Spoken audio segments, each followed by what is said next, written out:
안녕하십니까.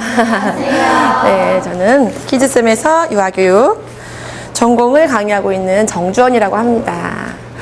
설명회 때 뵈신 분들도 계시고 따로 상담하신 분들도 계시고 막 파릇파릇하는 재학생분도 계시고 이렇게 되셨어요. 그래서 벌써 카메라가 돌아가기 때문에 출석은 조금 이따가 다시 불러보는 걸로 하고요. 이제부터 어떻게 공부를 시작할 것인가, 대망의 첫 발을 어떻게 뗄 것인가, 그런 것들을 이야기를 하려고 합니다. 자, 지금 본인이 나이가 어떻건, 학년이 어떻건, 상황이 어떻건 그런 거 다 떼시고요. 우리는 올해 2016년 11월에 있는 시험에 응시해서 2017년에 임용된다. 그 생각 가지고 이제 시작하시면 돼요. 아시겠죠? 네. 다른 분들도 되게 저학년 선생님들도 계시거든요. 사실 몇 분. 그런 척 하시면 돼요. 아시겠죠? 네, 네, 그렇게 하고 가시면 됩니다. 자, 나중에 가이드북 안 보신 분들은 혹시 가이드북도 꼭 같이 보시고요.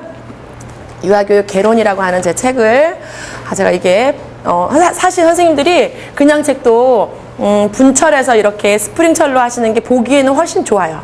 그래서 아예 처음부터 만들 때 이렇게 스프링철로 만들었습니다. 왜냐면 선생님들이 많이 공부를 해보셔서 아시겠지만 이렇게 자주 보는 책들은 쫙 펴지는 게 좋거든요.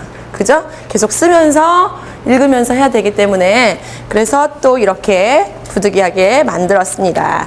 자, 1페이지서부터 우리 목차부터 차례대로 보도록 하겠습니다. 모든 공부를 할 때는 목차를 보고 내가 어떤 공부를 어떻게 할 것인가 그런 것들을 생각을 하고 공부를 시작하시는 게 좋겠죠.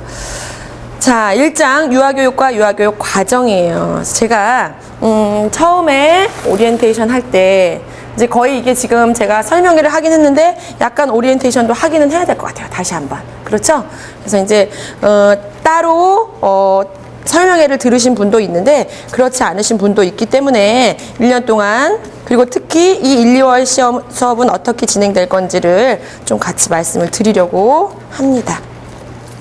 자, 이 목차하고 상통해요. 그래서 제가 3월부터 6월은 누리과정, 유치원 교육과정 쫙 나간다 그랬잖아요. 그 전에 이건 워밍업이 아니에요. 이게 시작이에요. 1, 2월도. 그래서 맨 처음에 1, 2월에는 자, 유아교육 과정. 선생님들이 이런 제목으로 한 과목을 한 학기를 배웠죠. 그죠? 그래서 이 내용에는 정말 시험에 나올 법한 얘기들도 있고 정말 배경이 되는 지식으로 우리가 알고 있어야 되는 것들도 있어요. 그리고 유아교육 개론. 그래서 사실 개론이나 과정이나 무슨 차이지? 라고 하긴 하는데 개론이 좀 더 크다고 보시면 돼요. 그래서 그 안에 이제 유아교육 과정이라는 프로그램들이 소개되어 있기 때문에 그래서 저도 유아교육 개론이라는 이름으로 1, 2월 진행을 하려고 합니다. 그래서 이런 것들이 있고 이 안에 발달 이론. 그래서 선생님들 이거는 초창기에 배우죠. 저학년 때.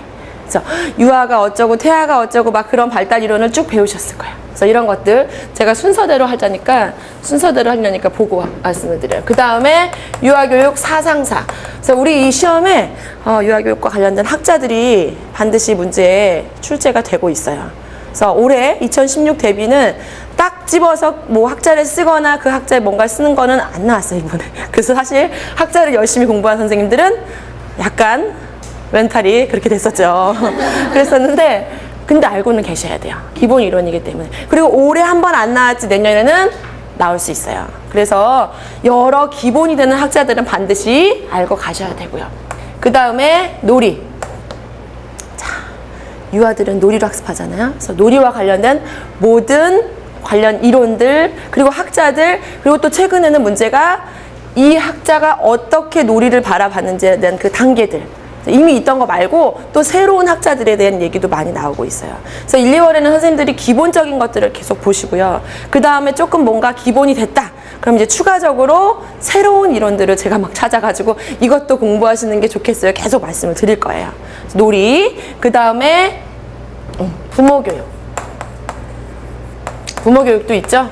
기본적으로 시험에 잘 나오는 것들이 부모교육 이론들. 어떤 학자가 뭐라고 얘기했는지 단계, 고든, 막 생각나는 사람들 있죠? 드라이커스 막 있으실 거예요. 그런 사람들에 대한 이론과 기본적인 내용들도 다루고 가셔야 되고요. 그 다음에 교사론. 교사론, 장학 뭐 이런 거. 장학과 관련된 과목으로 아마 배우셨을 거예요. 그래서 교사론은 이라는 이름으로 넣었고요. 그 다음에 마지막으로 평가. 기본적으로 여러 가지 평가 방법, 그리고 특별히 유아 평가를 어떻게 하고 있는가. 그 다음에 3주기 평가. 지금 유치원 현장에서 이루어지는 게 3주기 평가거든요. 그래서 그 3주기 평가까지 선생님들은 알고 계셔야 해요.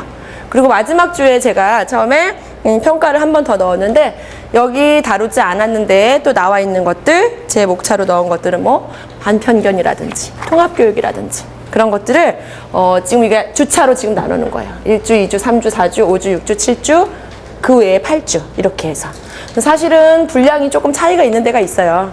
여기 앞에는 또 내용이 더 많고, 그래서 그런 것들은 조금씩 차이가 있을 수 있는데, 이렇게 따라오시면 전체적으로 유아교육 개론에 대해서 선생님들이 한 2, 3년에 걸쳐서 띄엄띄엄 배우신 것들을 2달에 엑기스만 모아서 한번 쫙 다루고 가시는 거예요.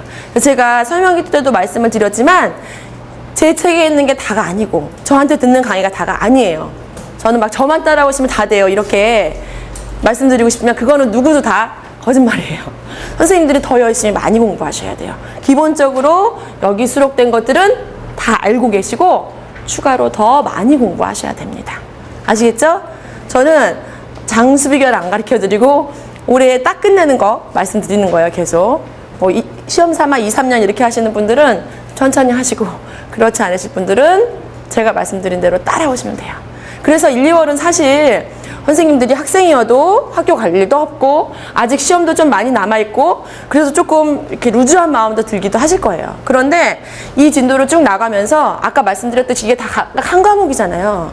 그 한 과목에 관련된 어떤 책이든 본인들에게 있는 이론서를 같이 보시는 게 훨씬 도움이 돼요.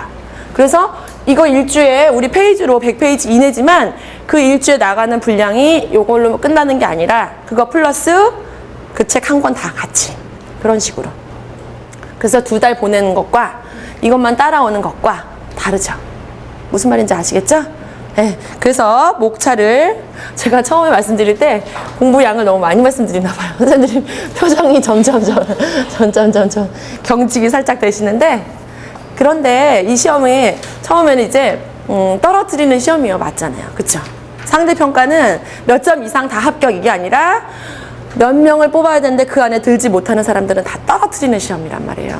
그죠? 그래서 그만큼 치열하고 열심히 해야 되는 게 맞아요. 그런데 중요한 건 최근처럼 많이 뽑는 때가 없다. 또 한 가지, 반드시 되는 사람들이 있다. 우리가 그 안에 들면 된다. 그 생각 가지고 하시면 돼요. 아시겠죠? 네. 일찍 시작하시는 분들은 얼마나 좋아요. 근데 또 좀 마음이 다르실 거예요. 자, 진짜 목차부터 보겠습니다. 1페이지. 자, 차례 있죠? 그래서 1장의 유아교육과 유아교육 과정에 대해서 뭐 이런 개념들 알아야 되나 하지만 기본적으로 알아야 돼요. 선생님들이 아시지만 한 번 정도 다시 살펴보고 갈 겁니다. 그 다음에 이제 유아교육 과정의 접근법과 유형이 있습니다. 그래서 이런 접근법이 이게 무슨 접근법이냐라고 직접적으로 물어보진 않지만 그 안에 모든 이론들이 녹아있기 때문에 기본적으로 알고 계셔야 돼요. 아시겠죠? 넘어갑니다. 2페이지에 있는 것은 유아교육 프로그램. 그래서 몬테소리 프로그램, 뱅크 스트리트 프로그램, 디스타 프로그램, 헤드스타트 프로그램, 피아제 이론에 기초한 하이스코프와 까미 드브리스 프로그램이 있고요. 그 다음에 프로젝트 접근법, 레지오 에밀리아 접근법, 그리고 발도르프 프로그램, 다중지능 이론, 프로젝트 스펙트럼, 다문화, 이렇게. 그리고 그 프로그램 효과까지 한 번쯤 들어본 프로그램들 다 있죠.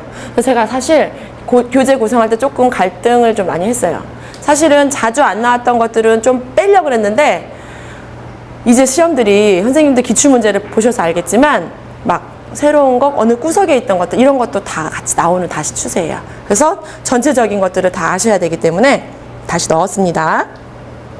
자, 그렇게 하고 3페이지는 이제 유아교육 과정의 구성, 목표를 어떻게 설정하는지 이런 기본적인 이론인데 이것도 가볍게지만 알고는 넘어가셔야 합니다. 그래서 거의 여기까지가 유아교육 과정 개론 이렇게 돼요.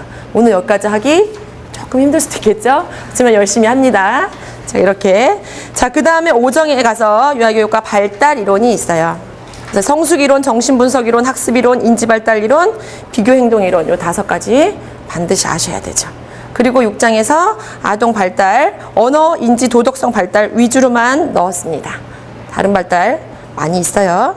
자, 그 다음에 사상사라는 이름으로 제가 넣었는데 유아교육 과정 구성의 기초 있죠. 그래서 이제 철학적 기초, 사회적 기초, 심리적 기초 이런 기초가 있는데 그 중에서 철학적 기초를 사상사로 빼서 좀 더 많이 살펴볼 수 있습니다. 그래서 서양의 교육 사상사, 우리나라 교육 사상 어떻게 되는지 여기도 한 몇십 명 들어있어요, 막. 그죠? 챕터로 막 1부터 12까지 그냥 쫙 나와 있고요. 그래서 아까 말씀드린 심리적, 사회적, 이론적 기초도 가볍게 보고 넘어갈 것이고, 그 다음에 7페이지에 있는 놀이, 그래서 놀이가 뭔지, 놀이 이론을 어떻게 바라보고 있는가. 고전적 놀이 이론, 현대 놀이 이론을 어떻게 바라보는지, 그 다음에 이제 각 학자들이 놀이 유형을 어떻게 얘기하는지 볼 것입니다. 그 다음이 부모 교육이에요. 그래서 아까도 잠깐 말씀드렸지만 부모의 역할, 뭐 자녀 관계 이런 것들도 있지만 2절에 3번 있죠. 부모 교육 이론. 이 이론이 학자와 더불어서 잘 알아두셔야 할 부모 교육 이론이 되겠습니다. 그 다음에 제 10장이 유아교육과 교사. 그래서 이제 교사론. 선생님들이 아까도 말씀드렸듯이 장학이라는 이름으로 배웠던 그런 내용들이 쭉 들어 있습니다. 그래서 유아교육 법과 관련해서 문제 잘 나오죠. 그래서 뭐 2급 정교사 받으려면 1급 정교사 받고 몇 년 있어야 돼요? 5년 아니에요. 3년 이상이 지나면 연수 받고 자격 받는 거예요. 그래서 무슨 현직 연수가 뭐냐, 자격 연수가 뭐냐 이런 거 아직도 시험 보는데도 잘 모르시는 분도 계시고, 그 다음에 이렇게 법규에 나오는 연도 문제로 지금 제가 말씀드린 거 나왔던 문제예요. 3년 이런 거 쓰는 거. 5년 쓰시면 안 되세요. 대답하신 것처럼. 자, 그렇게 해서 교사론도 같이 보실 거고요. 그 다음에 11장에 있는 게 이제 평가. 유아교육 평가 기본적으로 가장 많이 쓰는 게 이제 관찰법이잖아요. 그래서 관찰법에 대해서는 정확히 아셔야 돼서 분량을 늘렸고, 아까 말씀드린 3주기 유치원 평가에 대해서도 잘 아셔야 돼요. 논술에 나올 수도 있고 1차 시험에도 나올 수 있습니다. 그래서 평가에 대한 것도 잘 아셔야 돼요. 그리고 마지막으로 통합교육, 그리고 아까 말씀드린 반편견, 장애아 통합, 그리고 유초 연계, 여기까지 우리가 살펴보셔야 되겠습니다. 자, 전체적으로 어떻게 흘러가는지는 아시겠죠? 네. 자, 사실 이론 수업반은 좀 딱딱한 편이긴 해요. 그죠? 여태까지 막 2차 대비반은 선생님들이 나가서 다 수업 실현하시고 수업 나눔하시고 그 다음에 면접하시고, 그래서 계속 이렇게 저랑 끊임없이 선생님들이 더 많이 하시면 이제 거기다 제가 코멘트 해드리고 이렇게 했었는데, 이제 오랜만에 이제 이론을 저는 시작을 하고 선생님들은 새로 시작하십니다. 그래서 딱딱할 수도 있지만 이 내용 하나하나가 시험에 나올 수 있다라는 생각으로, 사실 6시간이에요. 점심시간 포함해서 7시간인데 이 긴 시간, 길다고 하면 길지만 일주일에 한 번이잖아요. 그렇죠? 선생님들 입장에서는 집중해서 공부를 하시는 게 좋아요. 그래서 수능에서 만점 받은 아이들 있잖아요. 보면 꼭 뭐라 그래요? 저는 학원 안 다니고. 근데 학원이네, 여기가. 중요한 건 수업 시간에 집중했다는 거예요. 선생님들 지금 학생은 이제 학교 다닐 학생은 아니니까 수업 시간에 집중했기 때문에 딴 공부 안 했어요. 이렇게 말씀하셔요. 그 수능 만점자 분들께서. 저희 동네에서 1명 만점 나왔더라고요. 큰 상관없지만 선생님들도 집중해 주시면 다르실 거예요. 피곤하고 졸리고 멀리서들 오셨어도 확 집중하고 가서 좀 쉬시고, 오늘은. 그쵸? 그렇게 하시면 되겠습니다.